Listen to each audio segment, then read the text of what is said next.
మహాదేవుడును మన రక్షకుడు అయిన యేసుక్రీస్తు ప్రభుల వారి శ్రేష్టమైన అతి ఘనమైన నామంలో ఉదయకాల మన్నా అనే చక్కని కార్యక్రమాన్ని చూస్తున్న మీ అందరికీ నిండు హృదయంతో వందనాలండి. దేవుని యొక్క మహాకృప మీ అందరికీ తోడై ఉండునుగాక. ఎలా ఉన్నారు మీరు? దేవుని కృపలో అందరూ క్షేమమే కదా?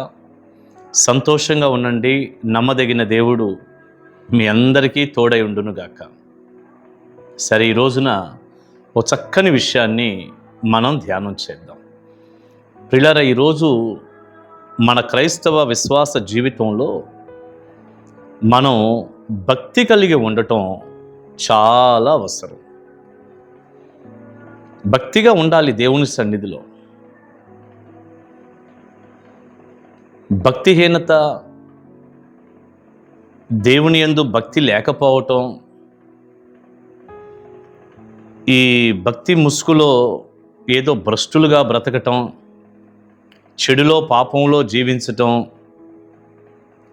పైకి భక్తి గల వారి వలె ఉండి దాని శక్తిని ఆశ్రయించకపోవటం,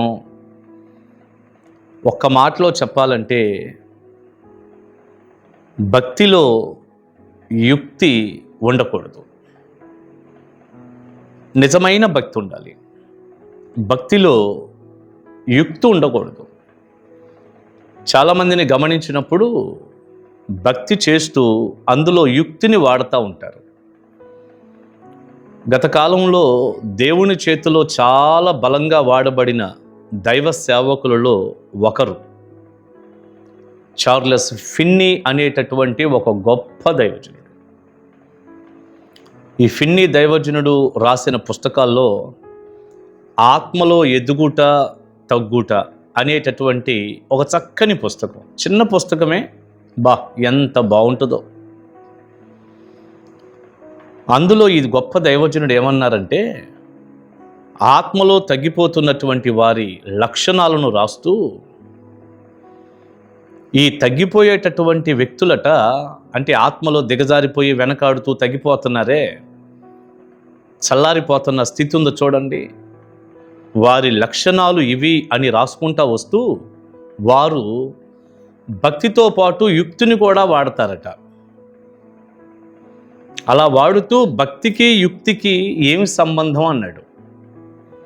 మరొక మాట అంటాడు ఈ దైవజనుడు, యుక్తిగా నువ్వు ప్రవర్తిస్తే భక్తి చల్లారిపోతుంది అన్నాడు. ఇక భక్తిలో నువ్వు ఉండలేవు, యుక్తిని గనక నువ్వు వాడితే అన్నాడు. నాకు భలే నచ్చింది అన్నమాట. ఈ చివరి దినాల్లో ఎక్కడ చూసినా భక్తి చేస్తున్నాము అనుకుంటూ యుక్తిగా ఉండటం. యుక్తి అంటే ఏమిటి? మోసకరంగా, లోపల ఒకటి బయట ఒకటి, ఏ ఎండకు ఆ గొడుగు పట్టటం, ఎవరి దగ్గర వారి మాటలు చెప్పటం, చాలా తెలివిగా కాలాన్ని వెళ్ళబొచ్చటం. యుక్తి అంటే అది.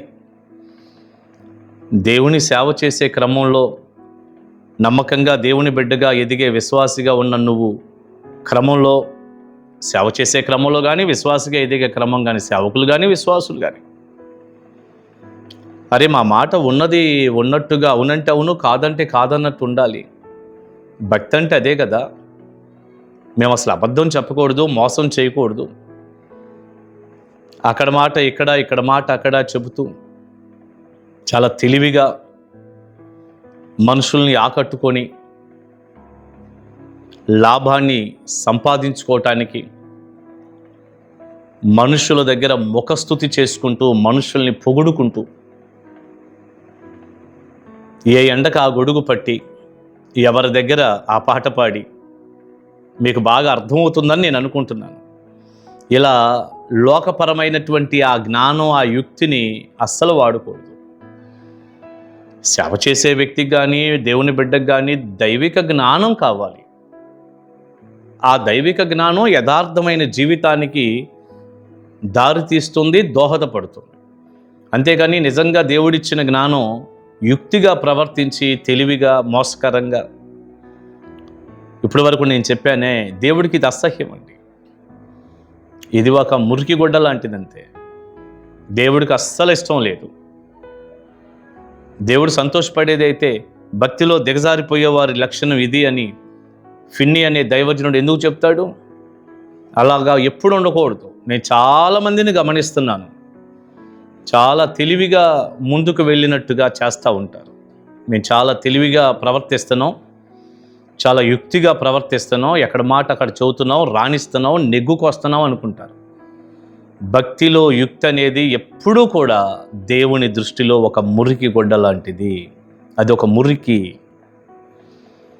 భక్తి అనే ఒక నీతి క్రియలో కనిపించే మురికి గొడ్డది. అస్సలు మంచిది కాదు. నిజమైన భక్తి ఉండాలి, వాక్యానుసారమైన భక్తి ఉండాలి. ఎవరి ముందు మాట్లాడుతున్నా ఉన్నదున్నట్టు మాట్లాడాలి, ఎప్పుడు యథార్థంగా ఉండాలి.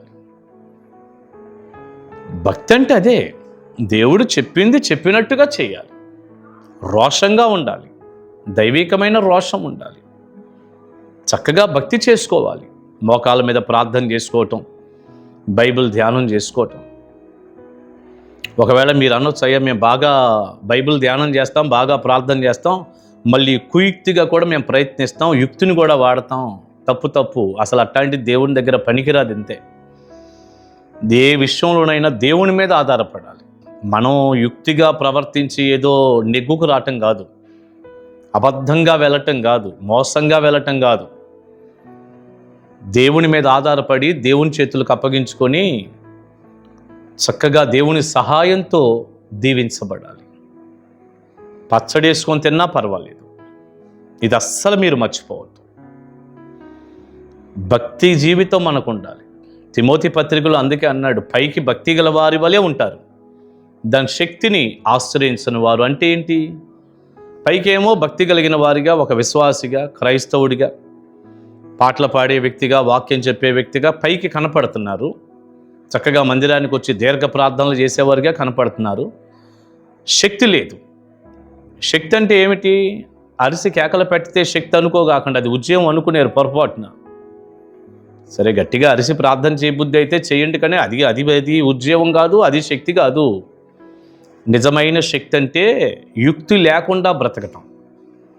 ఈ అబద్ధాలు, మోసాలు, కుయుక్తి ఉందే, అది లేకుండా జీవించటం నిజమైన శక్తి. అది లోపల శక్తి కలిగి ఉండటం అంటే అది. పైకేదో భక్తిగా ఉండి లోపల అసలు మొత్తం డొల్లలాగా ఉందనుకో ఏం ఉపయోగం? భక్తి కలిగి మనం ఉంటే దేవుడు మన పక్షంగా ఉండి బిడ్డ ఎన్ని కార్యాలు చేస్తాడు. దయచేసి భక్తిలో యుక్తి లేకుండా చూసుకొని నిజమైన భక్తి మీరు చేయుదురుగాక. ఇక్కడ ఒక్క మాట దానియేలు గ్రంథం నుండి, నిజంగా మనం భక్తి కలిగి గనుక ఉంటే దేవుడు ఎంత సహాయపడతాడు. దానియేలు గ్రంథం 6వ అధ్యాయంలో అసూయ పరుల యొక్క కుయుక్తి పరులు వాళ్ళు. దానియేలేమో భక్తిపరుడు, వాళ్ళేమో కుయుక్తి పరులు. అసూయ చేత చాలా కుయుక్తిగా రాజుగారినే బొట్లో వేసుకొని ఒక శాసనం రాసేటట్టుగా చేసి దానియేలు సింహాల బోనులో పడటానికి అక్కడున్న ఒక గుంపు కారణమయ్యారు. దానియేలుకి కుయుక్తి లేదు, భక్తి ఉంది. ఎట్లాంటి యుక్తి తెలియదుగా దేవుని సన్నిధిలో ప్రార్థన చేశాడు. సింహాల నోలను దేవుడే మూయించాడు. రాత్రంతా రాజు వేదన పడ్డాడు. ఉదయాన్నే వచ్చి, జీవము గల దేవుని సేవకుడవైన దానియేలు, నువ్వు సేవించే దేవుడు నిన్ను రక్షించాడా అని అడిగాడు. లోపల నుండి ఒక స్వరం, రాజు చిరకాలము జీవించునుగాక. ఆ మాటల తర్వాత ఒక వచనం ఇలా ఉంది, నేను చదువుతాను. దానియేలు గ్రంథం 6వ అధ్యాయం 23వ వచనం.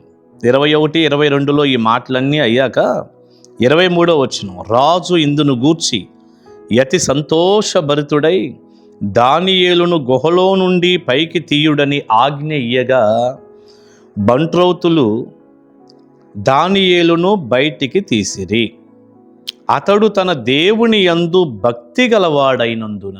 ఎంత చక్కని మాట బిడ్డ! అతడు తన దేవుని యందు భక్తి గలవాడైనందున అతనికి ఏ హానియు కలుగలేదు. అతడు తన దేవుని యందు భక్తి గలవాడైనందున అతనికి ఏ హానియు కలగలేదు. ఎంత అద్భుతం అండి అసలు అది!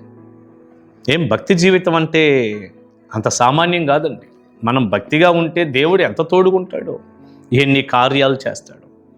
ప్రియ బిడ్డ, ఒక దైవజనుడిగా అన్నగా ప్రేమతో చెప్తున్నాను, భక్తి జీవితాన్ని కలిగి ఉండు. ఇప్పుడు దానియేలు భక్తి కలిగిన వాడని కదా చదివాం. దానియేలు జీవితాన్ని స్టడీ చేయి. అసలు ఆయన ఎలా జీవించాడో ఆ దానియేలు గ్రంథం ఒకటి చదివితే సరిపోయిందిగా. 12 అధ్యాయాలు ఎంతసేపు అంటే ఒక్కరోజు చదివేయచ్చు, కూర్చుంటే 2 గంటల్లో హాయిగా. అలా జీవించు భక్తిగా, యుక్తిని వాడొద్దు. దేవుడు నీ పక్షంగా ఉండి ఏ కార్యమైనా చేస్తాడు, మేలు చేస్తాడు. భక్తిగా ఉందాం, భక్తిలో యుక్తిని కలపొద్దు. దైవ దీవెన ఆశీర్వాదాలు నిండారులుగా మీ అందరికీ ఉండునుగాక. ఆమేన్. ప్రార్థన చేసుకుందాం. మహాపరిశుద్ధుడు అయిన తండ్రి, ప్రేమగల ప్రభువా, మీకు వందనాలయ్యా. వెతబడిన ఈ చక్కని సందేశం మీ పిల్లలకు దీవెనకరంగా చేయండి. మేం భక్తిగా జీవించటానికి, దానియేలు వలె బ్రతకటానికి సహాయపడండి. భక్తిలో యుక్తి అనేది అస్సలు మంచిది కాదు, మీకు ఇష్టమైంది కాదు. లోక సంబంధమైనటువంటి మా తెలివి, లోక సంబంధమైనటువంటి నైనా మరి మా జ్ఞానం ఏదో అది మోసకరంగా వాడటం, ఆ యుక్తి కలిగిన కార్యాలు అస్సలు మంచివి కాదయ్యా. వాటిలో నుండి మమ్మల్ని విడిపించమని ఎంతమంది బిడ్డలు అడుగుతున్నారు, వారందరికీ విడుదల దయచేయండి. ఈ సందేశపు దిశగా దానియేలు వలె మమ్మల్ని మార్చి మీ సహాయము, మీ ఆశీర్వాదం నిండారులుగా దయచేయమని యేసు నామాని ప్రార్థన మనవులు అడుగుచున్నాను తండ్రి. ఆమేన్, ఆమేన్. గాడ్ బ్లెస్ యు అండి. దేవుని మహాకృప మీకు తోడై ఉండునుగాక. కలుసుకుందాం ఉదయకాల మన్నాలు.